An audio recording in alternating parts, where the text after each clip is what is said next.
Layout లో ఉంటుంది అక్కడ.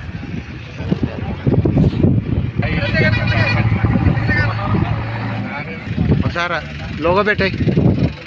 మరి ఈ నెల 28వ తారీఖున ఉదయం 10 గంటలకి మన తాళరేవు మండలంలో ఉన్న ఈ కోరంగి బ్రిడ్జి కంటే ముందు లెఫ్ట్ సైడ్ ఉన్న సైట్ లో ఏదైతే ఆ రోజు ఓఎన్జీసీ కార్యకలాపాలు చేసి మన అగ్రికుల క్షత్రియ సోదరులందరికీ కూడా సుమారు 2 సంవత్సరాలు ఓఎన్జీసీ పనులు జరిగిన నాళ్ళు కాంపన్సేషన్ ఇవ్వడం జరిగింది.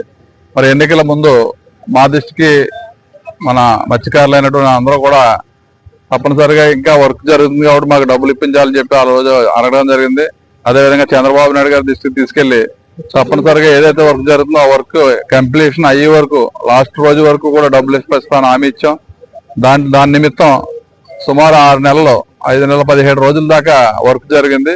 అంటే నెల ఒక్కటికి 25 రోజులు 10 దినాలుగా తీసుకుని ఒక్కొక్క రోజుకి 460 రూపాయలు చొప్పున నెలకి 11,500 రూపాయలు వారికి జమ చేయాలనే ఉద్దేశంతో మన నియోజకవర్గంలో ఉన్న 4 మండలాలు, అదేవిధంగా గన్నవరంలో ఉన్న గన్నవరం నియోజకవర్గం, రామచంద్రపురం నియోజకవర్గం, కొత్తపేట నియోజకవర్గం సంబంధించి 149 కోట్ల రూపాయలు 26,000 మంది బెనిఫిషియర్స్ కి ఆ రోజు మరి ఖాతాల్లో జమ చేయడానికి మన రాష్ట్ర ఫిషరీస్ శాఖ మంత్రివర్యులు అచ్చెన్నాయుడు గారు, అదేవిధంగా ఎక్సైజ్ అండ్ మైన్స్ మంత్రి గారు కొల్లు రవీంద్ర గారు, అదేవిధంగా స్థానిక మంత్రివర్యులు సుభాష్ గారు, అదేవిధంగా మన పార్టీ అధ్యక్షులు పిల్లి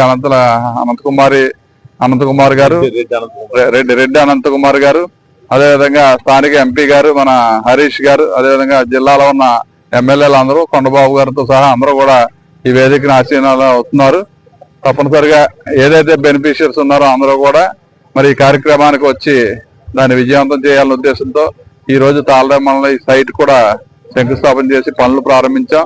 దీనికి కలెక్టర్ గారు, అదేవిధంగా ఆర్డీఓ గారు, ఫిషరీస్ జేడీ గారు, డిఆర్ఓ గారిని కూడా కమిటీ వేసి ఈ పనులన్నీ కూడా పర్యవేక్షణ చేయాలని చెప్పి కలెక్టర్ గారు ఆదేశించారు. అదేవిధంగా ముఖ్యమంత్రి గారి దృష్టికి కూడా తీసుకెళ్లాం. కాబట్టి ఏదైతే మత్స్యకార సోదరులు ఉన్నారో వారందరికీ కూడా మరి ఆ సముద్రంలో ఏదైతే ఓఎన్జీసీ 2019లో జిఎస్పిసిని ఓఎన్జీసీ టేక్ ఓవర్ చేసింది, అటువంటి